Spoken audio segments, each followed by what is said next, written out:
सद्गुरुमानन्दना सिद्धिविनायक श्रीगजानना।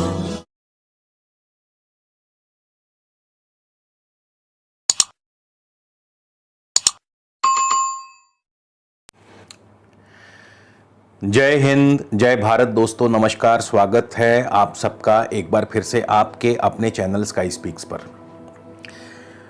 आज मकर लगन पर बात करेंगे कि अक्टूबर का महीना मकर लगन के जातकों के लिए कैसा रहेगा। तो इस गोचर फल को केवल और केवल लगन से ही देखिएगा, और यदि दशा अंतरदशा भी आपको मालूम है अपनी, तो ये और भी अच्छी बात है, क्योंकि प्रत्येक ग्रह जो है अपनी दशा अंतरदशा में और भी ज्यादा प्रभावी ढंग से अपना फल प्रदान करता है। इसके अलावा यदि आप मुझसे किसी भी प्रकार का निजी ज्योतिषीय परामर्श लेना चाहते हैं दोस्तों, उसके लिए स्क्रीन पर मेरा व्हाट्सएप नंबर दिया है। आपसे निवेदन है, कृपया इस नंबर पर पहले मैसेज के जरिए परामर्श शुल्क की जानकारी ले लीजिए, और यदि आपको उचित लगता है तो आप अपना अपॉइंटमेंट बुक करवाइए। डायरेक्ट कॉल करने से पहले शुल्क की जानकारी जरूर ले लीजिए। तो सबसे पहले जानते हैं ग्रहों की चाल के बारे में। एक चीज और बताना चाहूंगा, वीडियो को शुरू से अंत तक देखिएगा, क्योंकि अंतिम भाग में आपको विशेष उपाय भी हम बताएंगे कि इस महीने का विशेष उपाय आपके लिए क्या बनता है। ग्रहों की चाल पर एक नजर डालते हैं। शनि आपके मकर लगन के स्वामी हैं, शनि लगन में विराजमान है, शनि वक्र अवस्था में है। उनके साथ हैं बृहस्पति, देवगुरु बृहस्पति इस समय नीच हैं, और शनि के साथ वक्र भी हैं। बहुत से लोगों के कमेंट्स आए कमेंट सेक्शन में कि नीच भंग राजयोग बनता है, इस पर कोई टिप्पणी क्यों नहीं की गई। तो मैं आपकी जानकारी के लिए बता दूं, पहली बात तो नीच भंग राजयोग किसी भी एंगल से नहीं बनता है, क्योंकि जब दोनों ही ग्रह वक्री हों, स्वयं नीच होने वाला ग्रह और जिसकी राशि में वो ग्रह बैठा है, यदि वह भी वक्री हो, तो वो नीच भंग ना होकर के उल्टे हानि करता है। और दूसरी बात, जब हम नक्षत्रों की बात करते हैं, जब हम नक्षत्र लेवल पर आकर के प्रेडिक्शंस देते हैं, तो फिर वहां पर ये सभी जो योग हैं उतने प्रभावी नहीं रह जाते। लेकिन फिर भी नीच भंग जो है, शनि भी स्वयं इस समय वक्र अवस्था में चल रहे हैं, भले ही शनि अपनी राशि में है। तो शनि जिस दिन मार्गी होंगे उस दिन से नीच भंग राजयोग लागू होगा। लेकिन चूंकि अभी दोनों ग्रह वक्री चल रहे हैं, तो किसी भी प्रकार का कोई नीच भंग अभी फिलहाल नहीं बनता। राहु पंचम भाव में है, चंद्रमा आपके सप्तम भाव के स्वामी है, सप्तमेश है चंद्रमा। सूर्य मंगल नवम भाव में है, 22 अक्टूबर को मंगल, 17 अक्टूबर को सूर्य तुला राशि में प्रवेश करेंगे, जो कि सूर्य की नीच राशि है।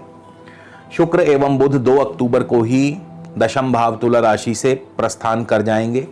शुक्र केतु के साथ 11वें भाव में युति योग बनाएंगे। बुध जो है वापस आ रहे हैं अपनी उच्च राशि, अपनी मूल त्रिकोण राशि, अपनी स्व राशि नवम भाव में। तो जाहिर सी बात है कि ग्रह जब वापस अपनी उच्च राशि में आता है, तब निसंदेह अपना शुभ प्रभाव अवश्य देता है, कुछ ना कुछ आपके लिए शुभ जरूर लेकर के आता है। ग्रह वक्र होकर किस राशि में आ रहा है, इस बात का ध्यान रखना बहुत जरूरी है। बहुत से लोग बृहस्पति वक्री है उसका शुभ फल बता रहे हैं, लेकिन आप ये भूल गए कि बृहस्पति वक्र होकर के नीच राशि में आए हैं। तो ग्रह वक्र होकर किस राशि में आया, यह भी देखना बहुत जरूरी है। एक नजर अगर हम डालें इस पूरी कुंडली पर, मकर लगन की जो कुंडली आपके सामने बनी हुई है, आप देखिए कि शुक्र और बुध जो हैं 2 अक्टूबर को ही यहां से निकल जाएंगे। सूर्य और मंगल को अभी केंद्र में दशम भाव में आने में समय है। तो केंद्र में केवल और केवल बृहस्पति और शनि रह जाते हैं, वो भी वक्र हैं दोनों, और बृहस्पति तो खास करके नीच है। दूसरी बात, आपके नवम भाव और दशम से एकादश भाव में हलचल है, यानी इस महीने जो 3 भाव मुख्य रूप से एक्टिवेट रहेंगे वो है नवम भाव, दशम भाव और एकादश भाव, ये तीनों भाव जो है, नवम भाव जहां भाग्य से जुड़ा है, दशम भाव हमारे कर्म से जुड़ा है और एकादश भाव हमारी इनकम से जुड़ा है। तो मुख्य तौर पर अक्टूबर के महीने ये तीन भाव जो है एक्टिवेट होंगे, तीन भाव जो है मुख्य रूप से अपना फल प्रदान करेंगे। ऐसा नहीं है कि राहु फल नहीं देंगे या केतु फल नहीं देंगे या बृहस्पति अथवा शनि फल नहीं देंगे, ये भी अपने अपने अनुसार फल देंगे, लेकिन नवम, दशम और एकादश भाव में इस महीने ज्यादा हलचल है। तो बारी बारी से सभी ग्रह अपना क्या क्या फल प्रदान करेंगे। शनि से हम शुरुआत करेंगे। मकर लगन के स्वामी है शनि आपकी कुंडली में, और शनि इस समय वक्र हैं, अपनी स्वराशि में है, किंतु शनि श्रवण नक्षत्र से संचार कर रहे हैं जो कि चंद्रमा का नक्षत्र है और चंद्रमा सप्तम भाव के स्वामी है। अब देखिए, शनि सबसे पहले तो लगन में बैठे हैं, लग्नेश हैं, धनेश हैं, लगन और धन भाव के स्वामी हैं, लेकिन वक्र हैं। कार्य धीरे धीरे संपन्न होंगे, कार्यों में काफी धीमापन आएगा। कोई भी कार्य में आप हाथ डालेंगे वो ऐसा प्रतीत होगा जैसे कि अटक अटक करके पूर्ण हो रहा है।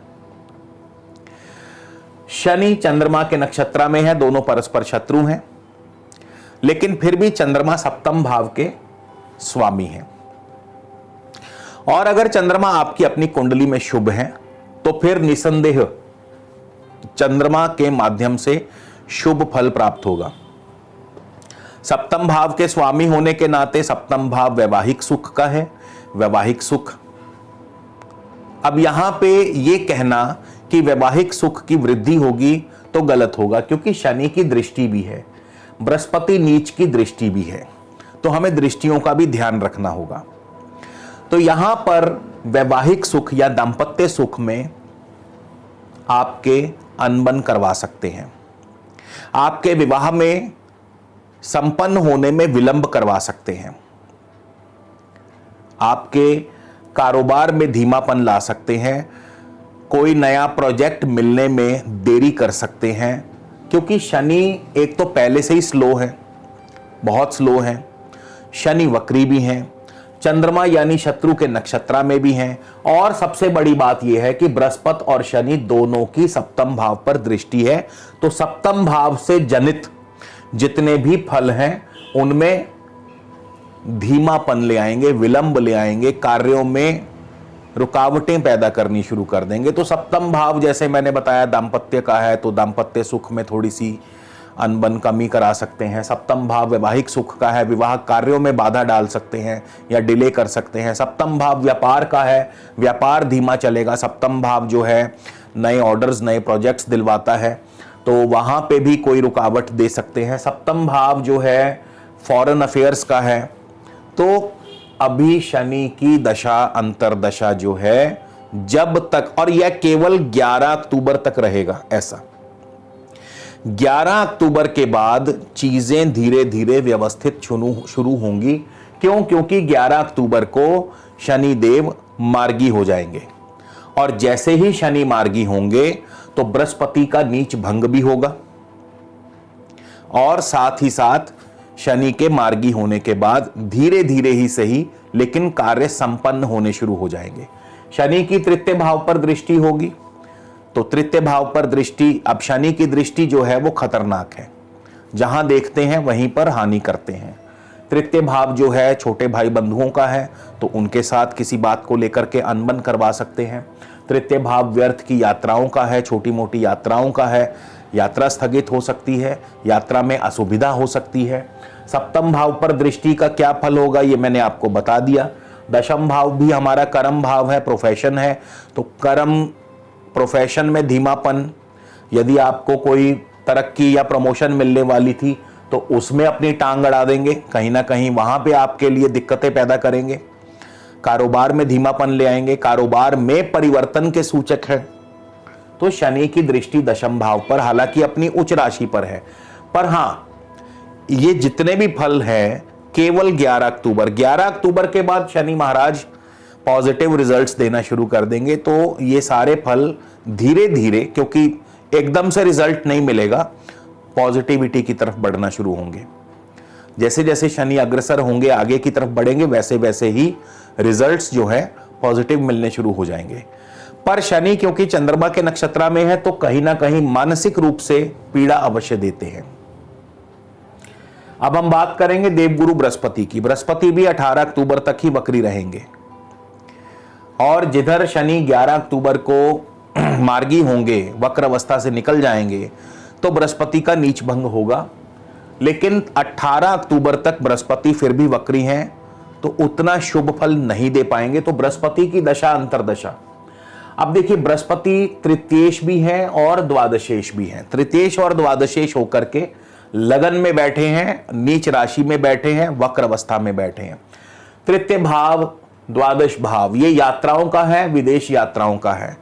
तो आपकी कोई ना कोई यात्रा स्थगित हो सकती है, आपके फॉरेन अफेयर्स में कोई डिले हो सकता है, किसी कार्य में डिले हो सकता है, कोई फॉरेन अफेयर या फॉरेन रिलेशन आपका जो है वो थोड़ा सा बिगड़ सकता है। यहां पे बृहस्पति धनिष्ठा मंगल के नक्षत्र में है, मंगल बैठे हैं नवम भाव में। अब नवम भाव में मंगल जो हैं आपके भाग्य भाव में बैठे हैं। जाहिर है मंगल नवम भाव में भाग्य की वृद्धि करते हैं। पिता पक्ष से आपको कोई ना कोई जायदाद संबंधी कार्य आपका पूर्ण हो सकता है या पिता पक्ष की तरफ से कोई ना कोई लाभ आपको मिल सकता है।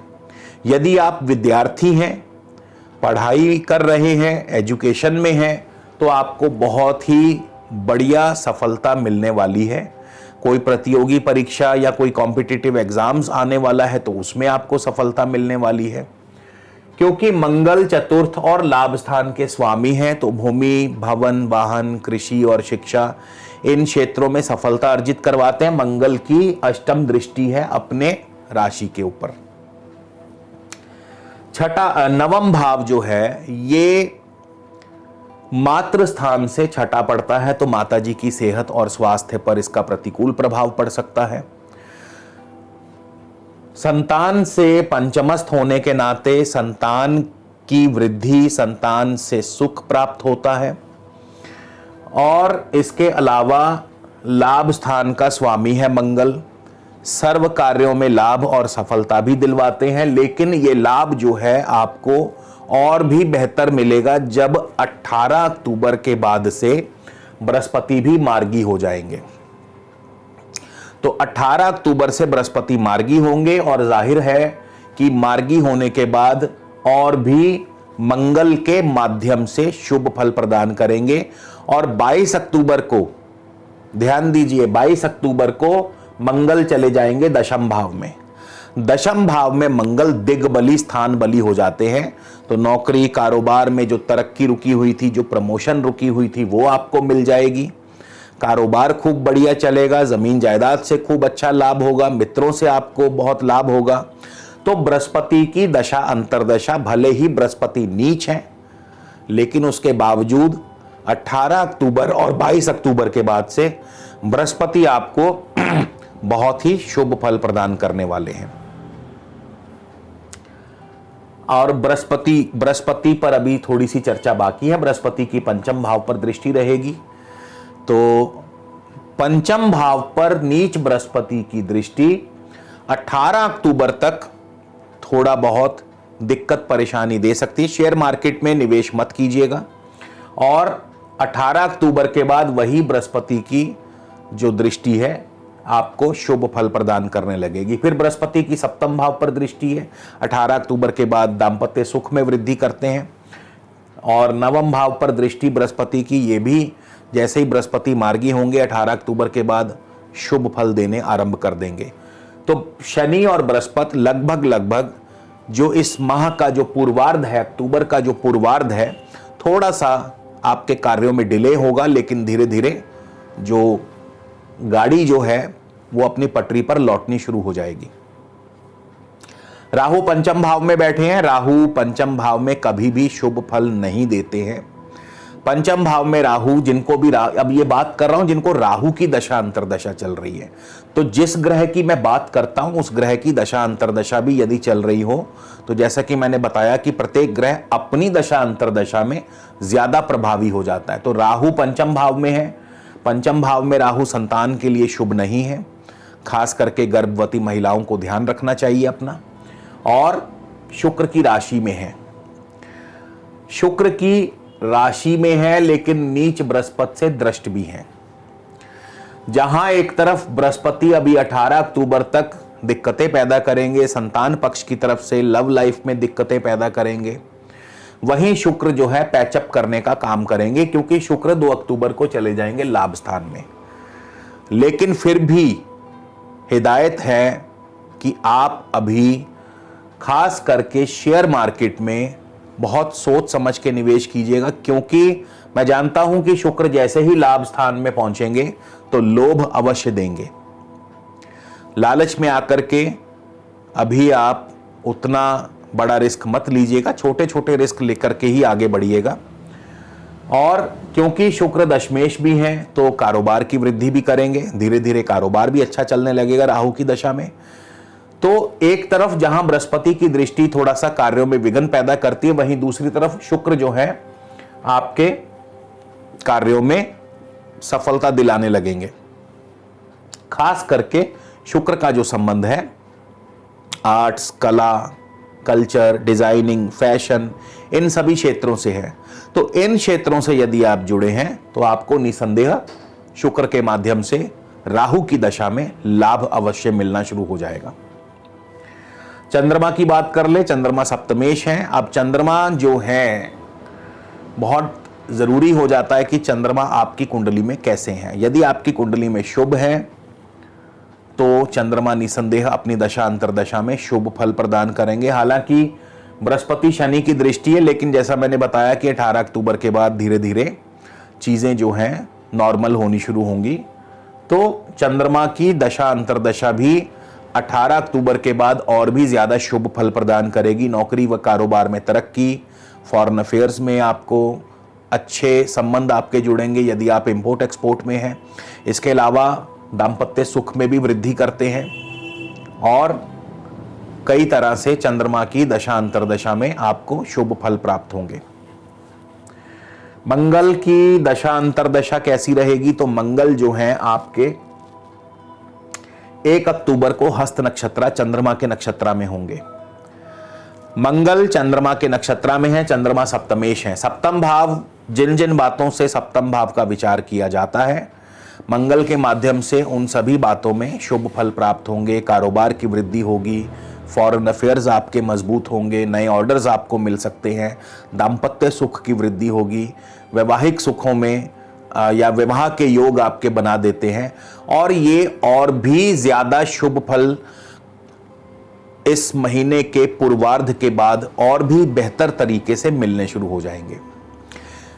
इसके बाद 11 अक्टूबर को मंगल चले जाएंगे चित्रा नक्षत्र, यानी मंगल अपने स्वयं के नक्षत्र में होंगे और स्व नक्षत्र में प्रत्येक ग्रह और भी ज्यादा बलवान हो जाता है। तो मंगल की दशा अंतरदशा और भी शुभ फल, क्यों? क्योंकि मंगल जो है चतुर्थेश है, नवमेश है और लाभेश है। 4, 9, 11 का ये कॉम्बिनेशन आपको भूमि, भवन, वाहन, कृषि, शिक्षा, इन सभी क्षेत्रों से लाभ दिलवाता है। खास करके विद्यार्थियों के लिए समय बहुत अनुकूल रहेगा, पढ़ाई में आप अव्वल रहेंगे। पिता पक्ष की तरफ से कोई ना कोई शुभ समाचार, लाभ की स्थिति, पैतृक संपदा में आपको सुख सुविधा मिलने की स्थिति, यानी पिता की तरफ से पूर्ण सुख सहयोग आपको प्राप्त होगा। और क्योंकि मंगल लाभेश हैं तो हर प्रकार से लाभ और सर्व कार्य सिद्धि प्रदान करते हैं। तो इस प्रकार से मंगल जैसे ही चित्रा नक्षत्र में प्रवेश करेंगे, आपके लिए शुभ फल जो है और भी आपको मिलने शुरू हो जाएंगे। सूर्य की दशा अंतरदशा कैसा और क्या फल प्रदान करेगी? तो सूर्य जो है नवम भाव में है, सूर्य अष्टमेश है। नवम भाव में सूर्य की दशा अंतरदशा 1 अक्टूबर को सूर्य भी हस्त नक्षत्र में होंगे, चंद्रमा के नक्षत्र में। तो चंद्रमा के नक्षत्र में सूर्य जैसे ही पहुंचेंगे, दाम्पत्य सुख के लिए बढ़िया है। हालांकि शनि की बृहस्पति की दृष्टि है, सूर्य अष्टमेश भी हैं, लेकिन इसके बावजूद दाम्पत्य सुख की वृद्धि करते हैं, दाम्पत्य सुख बढ़ाते हैं। वैवाहिक या विवाह नहीं हुआ तो विवाह के योग बनाते हैं। इसके अलावा कारोबार के लिए बढ़िया है। फिर 10 अक्टूबर को सूर्य भी चित्रा मंगल के नक्षत्र में प्रवेश करेंगे और वही सब फल सूर्य भी प्रदान करेंगे जो अभी अभी मंगल के अंतर्गत मैंने आपको बताया। यानी सूर्य और मंगल लगभग दोनों एक ही तारीखों में एक समान नक्षत्रों में ही प्रवेश करेंगे, क्योंकि दोनों एक ही राशि में हैं। तो सूर्य 10 अक्टूबर को, मंगल 11 अक्टूबर को दोनों ही चित्रा नक्षत्र में प्रवेश करेंगे। और जैसा कि मैंने बताया, भूमि, भवन, वाहन, कृषि और शिक्षा, इन 5 क्षेत्रों से आपको अच्छा खासा लाभ और सफलता प्राप्त होगी। इन क्षेत्रों में आप अव्वल रहेंगे और सुख सुविधाएं प्राप्त होंगी। 24 को चले जाएंगे सूर्यदेव स्वाति नक्षत्र, राहु के नक्षत्र में। राहु बैठे पंचम भाव में। पहली बात तो सूर्य राहु परस्पर शत्रु है। अब यहां पे सूर्य अपना नीच फल प्रदान करेंगे। क्यों? क्योंकि राशि से भी नीच हो गए, दूसरा नक्षत्र से भी नीच हो गए, क्योंकि स्वाति नक्षत्र जो है राहु का नक्षत्र है और सूर्य जो है अपने परम शत्रु के नक्षत्र में चले गए। यहां पे सूर्य नीच फल देंगे। जो नीच फल की बात की जाती है कि सूर्य नीच राशि में आ गए, हमेशा देखिए कोई भी ग्रह नीच हो, उच्च हो, स्वक्षेत्री हो, वो तभी शुभ या अशुभ फल देता है जब नक्षत्र से भी वो नीच हो जाए या किसी अपने मित्र या शत्रु के नक्षत्र में आ जाए, तभी वो शुभ या अशुभ फल देता है। तो नक्षत्र को यदि आप ध्यान में रखेंगे तो आप कभी गलती नहीं करेंगे। तो यहां पे सूर्य राहु के नक्षत्र में पहुंच जाएंगे, स्वाति नक्षत्र। अब देखिए राहु कहां बैठे हैं? पंचम भाव में बैठे हैं। सूर्य नीच है, राहु के नक्षत्र में है, पंचम भाव में। संतान पक्ष की तरफ से चिंता व परेशानी को दर्शाते हैं, लव लाइफ में अनबन करवाते हैं। और इसके अलावा शेयर मार्केट के लिए बिल्कुल भी शुभ स्थिति नहीं है। बहुत सोच समझ के आपको निवेश करना चाहिए। और एक बात, पंचम भाव आपके ऑपोजिशन के लाभ का है, क्योंकि ऑपोजिशन देखा जाता है सप्तम भाव से और सप्तम से लाभ स्थान बनता है पंचम भाव। तो यहां पे आपके विरोधी आपसे फायदा ले जाएंगे। सिर्फ एक जगह राहु सपोर्ट करते हैं कि राहु शुक्र की राशि में है, शुक्र उस समय लाभ स्थान में होंगे। तो ऐसा भी नहीं है कि टोटली जो है नेगेटिव हो जाएंगे, लेकिन उतना लाभ नहीं। क्यों? क्योंकि स्वयं सूर्य नीच है और राहु परम शत्रु हैं। तो यहां पे थोड़ा सा जो है अपने तर्क का और अपने विवेक का भी इस्तेमाल करना पड़ेगा कि कितना शुभ फल दे पाएंगे। बुध की दशा अंतरदशा कैसा और क्या फल देगी? अब देखिए बुध जो है वक्री है। मैंने आपको बताया था कि वक्री ग्रह चीजों को डिले करता है, बिल्कुल सही। लेकिन फर्क है कि बृहस्पति और शनि जब वक्री होते हैं, क्योंकि ये सबसे मेजर प्लैनेट्स हैं, हमारे सौर मंडल के सबसे मेजर प्लैनेट्स हैं और इनका प्रभाव ज्यादा लंबे समय तक रहता है, क्योंकि ये एक राशि में ज्यादा लंबे समय तक रहते हैं। तो इनका प्रभाव जो है व्यापक रूप से पड़ता है। बुध, शुक्र, सूर्य, ये सभी मंगल, सूर्य नहीं, सूर्य कभी वक्री नहीं होते। तो बुध, शुक्र, मंगल ये जो हैं ये इनर प्लैनेट्स हैं। ये बहुत कम समय के लिए वक्री होते हैं, हार्डली 15-20 दिन या महीना, सवा महीना के लिए वक्री होते हैं। खास स्थितियों में ज्यादा लंबे समय तक वक्री हो सकते हैं, लेकिन लगभग या आम तौर पर ज्यादा समय के लिए वक्री नहीं होते हैं। तो बुध भी अभी ज्यादा समय के लिए वक्री नहीं, लेकिन जितने भी समय के लिए वक्री होकर के नवम भाव में आ रहे हैं, ये अपने उच्च राशि मूल त्रिकोण राशि में आ रहे हैं। तो ये क्या करेंगे? आपका कोई ना कोई रुका हुआ कार्य पूर्ण करेंगे। और वो कार्य कैसा हो सकता है? नवम भाव से संबंधित वो कार्य होगा। नवम भाव पिता का है तो पिता से संबंधित कोई ना कोई कार्य पूर्ण होगा या पिता से कोई ना कोई आपको लाभ मिलेगा। जैसा कि मैंने बताया, पैतृक संपत्ति या पैतृक संपदा का सुख मिल सकता है। नवम भाव एजुकेशन का है, तो एजुकेशन से कोई ना कोई लाभ मिल सकता है। हो सकता है आप किसी परीक्षा में दोबारा रीअकर होने की यदि प्लानिंग कर रहे हैं तो उसमें आपको सफलता मिल जाए। फिर नवम भाव इंपोर्ट एक्सपोर्ट का है, हो सकता है कोई आपका पुराना ऑर्डर, कोई फंसा हुआ ऑर्डर, कोई रुका हुआ ऑर्डर आपको वापस उसके लिए कोई टाइमलाइन मिल जाए या कुछ अच्छा हो जाए, कुछ शुभ हो जाए। और नवम भाव जो है भाग्य का है, तो जाहिर है भाग्य की भी वृद्धि करते हैं। तो कई तरह से बुध जो है फल प्रदान करेंगे। फिर बुध भी चित्रा नक्षत्र मंगल के ही नक्षत्र में है, तो 4 9 11 का कॉम्बिनेशन, वही सब फल। देखिए मंगल बुध और सूर्य में तीनों में अंतर क्या होगा, ये अपने अपने नेचर के अनुसार फल देंगे। मंगल क्या है, मंगल चतुर्थेश है, मंगल भूमि के कारक हैं तो भूमि से फल प्राप्त कराएंगे। सूर्य एक सरकार है तो सरकार के माध्यम से फल प्राप्त कराएंगे, शुभ फल। बुध क्या है, बुध व्यापार है तो बुध व्यापार के माध्यम से शुभ फल प्राप्त कराएंगे। तो प्रत्येक ग्रह फल वही देगा, बस उसकी फल देने की प्रकृति में थोड़ी सी भिन्नता आ जाएगी। फिर बुध चले जाएंगे 9 अक्टूबर को हस्त नक्षत्र चंद्रमा के नक्षत्र में, जो कि कारोबार के लिए बहुत बढ़िया है। कारोबार बहुत अच्छा चलेगा, वैवाहिक सुख की वृद्धि करेंगे, विवाह कार्य संपन्न करवा सकते हैं। यहां पे शुभ फल इसलिए क्योंकि बुध अपने मूल त्रिकोण उच्च राशि में है। शुक्र की बात कर ली जाए, शुक्र कैसा फल। अब देखिए मकर राशि के लिए, मकर लगन के लिए शुक्र को योग कारक माना जाता है। शुक्र जा भी रहे हैं लाभ स्थान में, लेकिन क्या शुक्र वाकई लाभ देंगे, ये निश्चित करेगा शुक्र किसके नक्षत्र में है। शुक्र 1 तारीख को विशाखा गुरु के नक्षत्र में होंगे, तो पहली बात, अच्छा गुरु के नक्षत्र में केवल 5 अक्टूबर तक रहेंगे, तो ज्यादा चिंता मत कीजिए। गुरु के नक्षत्र में है, नीच है गुरु, लगन में है, क्या करेंगे, सेहत का नुकसान करेंगे, व्यर्थ की भागदौड़ बढ़ाएंगे, आपके नाम के साथ गलत अफवाह गलत धारणा जुड़ेगी। लेकिन 5 तारीख तक, 5 अक्टूबर के बाद शुक्र चले जाएंगे अनुराधा शनि के नक्षत्र में। यहां भी स्थितियां उतनी बढ़िया नहीं है क्योंकि शनि अभी 11 अक्टूबर तक वक्री रहेंगे, तो अभी नेक्स्ट 6 दिन जो है शनि भी थोड़ा सा परेशानी देंगे, थोड़ी सी टाइटनेस आपको महसूस हो सकती है, आपका हाथ तंग हो सकता है, खास करके आर्थिक मामले में अभी थोड़ी सी आपको दिक्कतें पेश आ सकती हैं। लेकिन 11 अक्टूबर को शनि जो है मार्गी होने जा रहे हैं, तो चीजें बेहतर होनी शुरू होंगी। क्यों, क्योंकि शनि अब अपने धन भाव की तरफ प्रस्थान करेंगे। फिर 17 को शुक्र चले जाएंगे ज्येष्ठा नक्षत्र में, बुध के नक्षत्र में। अब बुध जो हैं इस कुंडली में उच्च होकर के नवम भाव में बैठे हैं, और बुध आपके 6ठे भाव के स्वामी भी हैं।